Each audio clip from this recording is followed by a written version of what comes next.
Greetings once again from Eastern News 24. I see the bike and Konu. Yes, hello. Alright, today we will bring to you the latest update concerning what is happening in the Biafra land and the Eastern region. Bikotontinana. Alright, this is according to the activist I see quote. Breaking news. 2027 presidential election. Nnamdi Kanu's lawyer, Maxwell Okpara, warns Nigerians about INEC and what is about to happen. Hear the news in details. Alright, a quick one. Yabo here lawyer Nnamdi Kanu Maxwell Okpara on the politics concerning Nnamdi Kanu's release and 2027 presidential election. Diki Gabi Febikotontinana. Kunu. Comment here, the art here, but stomach every fender Ninoku. All right, over to you. The most important area that should be concentrated in the issue of reviewing of the document that was given to us by one military man called the Constitution is this issue of electoral reform. Much concentration must be there because if we get it right on the electoral reform, we will be able to vote some of all these characters in the Home of Affairs out. Because I can see, you will now discover that some people say that coalition, alliance, and what have you. If we are going into 2027 election with this present electoral act as it stands, we are still going to face the same problem. And I'm assuring you, 80%, if not 90% of Nigerians, including Maxwell Okpara, will not come out to waste my time that I'm voting. Because the Supreme Court have said that the INEC is not under obligation, it's not mandatory to go in line with their own rules. Now, and the INEC chairman is telling us about rules guiding the electoral election 2027. This is the same rule that the court said that you are not mandatory to follow. So if we can review the constitution, concentrate on electoral reform, all the sections that has to do with electoral reform, all those loopholes that has been created by this document called constitution, if we can fortify all those aspects, we are there. Because once we are talking about good policy, those who are going to implement the policy that we are talking about are the electorate, those that are in the Home of Affairs. Call it the president, vice president, governors, deputy, state house of assembly, local government, and what have you. But if the citizens, the Nigerians, will be able to vote the people, we know those who are armed robbers, we know those who are criminals, we'll be able to vote them out and vote the right people who are supposed to be there inside. We are there. And we can only do that when we have a very strong, formidable electoral law that will mandate the INEC to transmit results at real time from the polling booth. And any result that was not transmitted shall not be used. So the issue of is there rules, you decide the one to choose and the one not to choose should not come up because it is now a fundamental issue anchored on the Constitution. Another issue is this issue of local government. But why I may not concentrate much on that local government is because Supreme Court, as a policy court, has made an order. Now, the problem we're having is the implementation aspect of it. I have written to Attorney General, can't you advise the CBN stop them from releasing money to the state governors? But you can now see that our president is finding it difficult to implement it because of 2027. Because somebody told me that the president is finding it difficult to hit all those governors so that they will not vote against him in 2027. So all is about policy. So the issue of that local government, I think the Supreme Court judgment has taken care of that one. It is now left for the executive to implement it.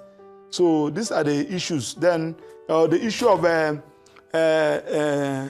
creation of a state, that one should also be considered, especially the people of Southeast that has been marginalized.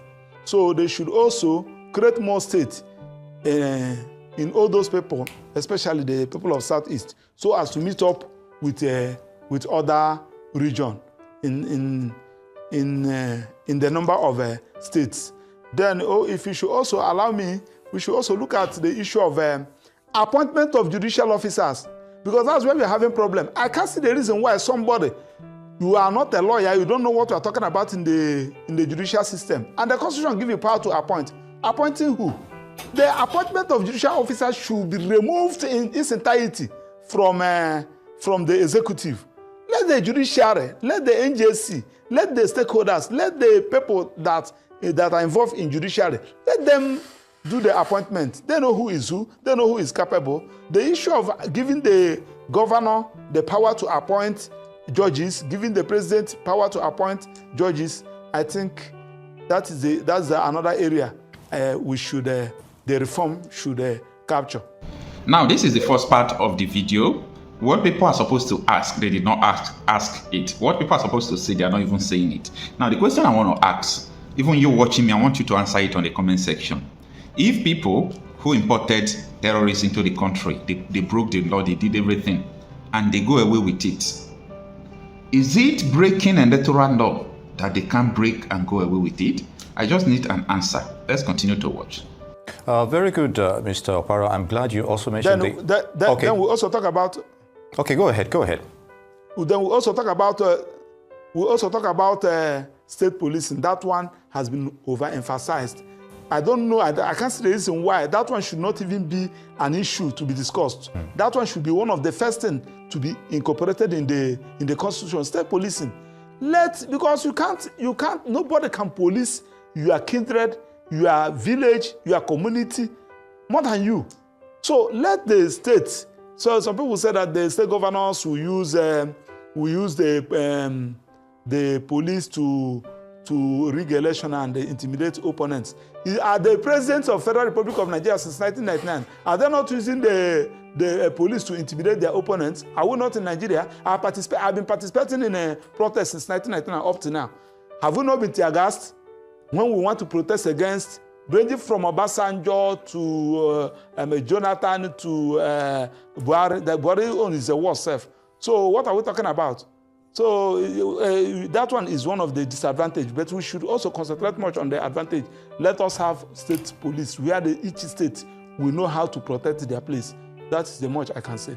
All right, very good, Mr. Okpara. Now, I'm glad you mentioned the issue of the electorates, because at the end of all this review, we are going to be the ones to bear the brunt of the outcomes. Now, regarding public hearings for the constitutional review, how much engagement are you expecting from the public?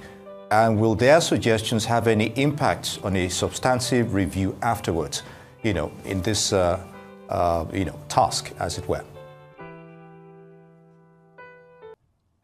Well, of course, you know that Nigerians, they have lost interest in everything that has to do with governance, reform, whatever thing that you call it. They will tell you that nothing will come out of it, except those of us who still believe that something must happen. We continue to persevere. So the issue of public hearing, when you call public hearing, who are those? Are you asking somebody who is living in Oshafa to waste his own precious time to come to National Assembly, spending about 3,000 coming, 3,000 going, to come and participate in public hearing? Most of the times, the thing you submit, they will not even use it. The persons that are involved, let them use the ones that will submit. They know the problem. So the issue of this public hearing, we have been hearing public hearing since 1999.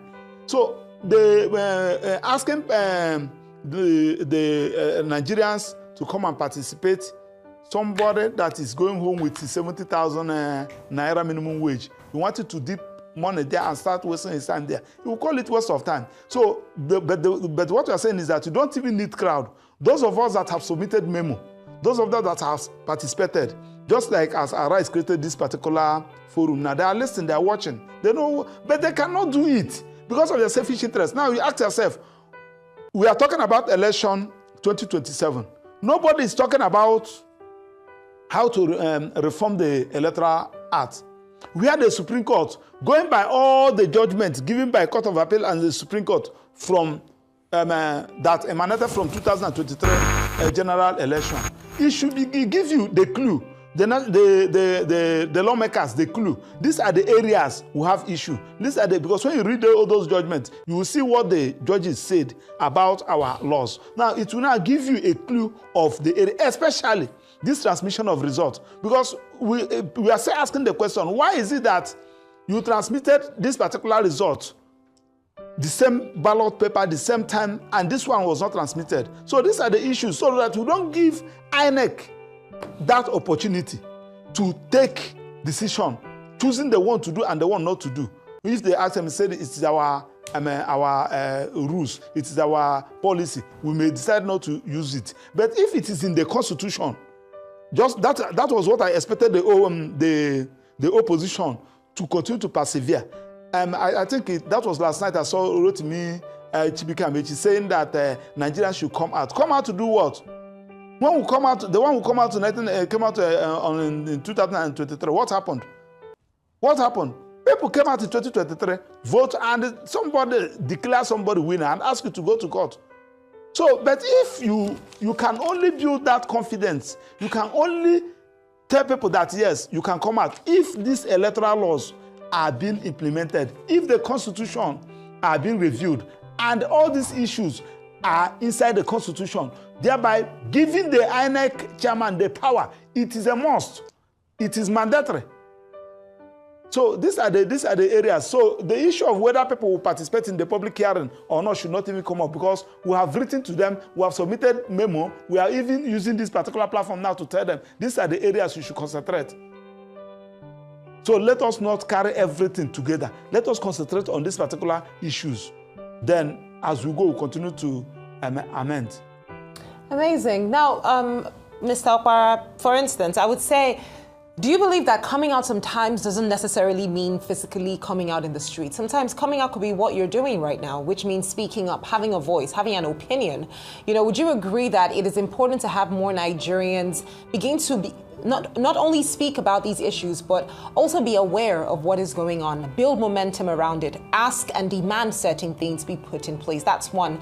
And then two, with regards to building trust, you've spoken about the fatigue that often comes with hope being lost, that often comes with knowing that whatever it is you had wanted did not actually happen, or whatever it is you believed in turned out to not be a reality. How important is it to begin to build trust, especially as we look forward to this review of the 1999 Constitution? Trust that the National Assembly will in fact ensure that the rule of law remains a constant and is adequately followed and respected in Nigeria? Yes, of course. You see, these our wicked political leaders now, they have succeeded in pushing out from governance. Now, if you watch, nobody protests. Because immediately you try to protest against any policy, they will say that the opponent is sponsoring you. They will go and sponsor another counter-protesters, probably arm them with dangerous weapon to attack you. So the issue of protest in Nigeria, that one is completely out. Now, the issue of governance, if you watch, just like area council election is going on, election will be coming by next year. As I speak to you now, how many persons are interested? Those of us that participate in politics in FCT here.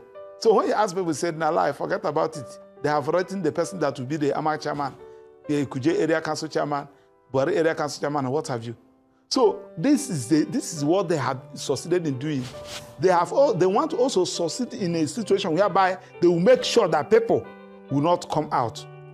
And how can they do that? If they fail to amend this electoral law, if they fail to review our constitution, make some decision of the INEC mandatory, not optional, not may, shall, must. So if they fail to do that, just like as a constitutional review is going on, if they fail to do that, nobody will come out to waste their time, because you know that as we are even queuing, because it's not in this country where some people are still on around 10 o'clock, people are still coming out to queue on the line. the INEC chairman started announcing a result. After announcing the result, he said that America should come to Nigeria and learn how to do election. So we and at the end of the day, people protested and nothing happened. Right. So these are the things that they're doing. But we are now using this platform to encourage people to come out. We should not relent. All right. We'll continue. We'll remain resolute. We'll continue to follow them. We'll continue to protest. We'll continue to agitate. We'll continue to speak. Indeed. Until we get it right. Very good. Ndị be anyị ngwadaru nenu dịka onye si wee gee ya bụ ife anyị ji maka ya wee bịa n'ebe akwụkwọ n'ụbọchị uhuruchi nke taa. Anyị chọrọ ịma ife unu chere n'ụdị nke unu gbasata maka ya bụ ife nwanne nwoke kọwagasị update o wetara anyị n'iru akwụkwọ ka efu nche gbasata maka ya bụ ife dropụrụ anyị ya n'akara comment na comment section ka anyị fụ alụ gị fufu iche mgbaka emesịa na ụmụnne m.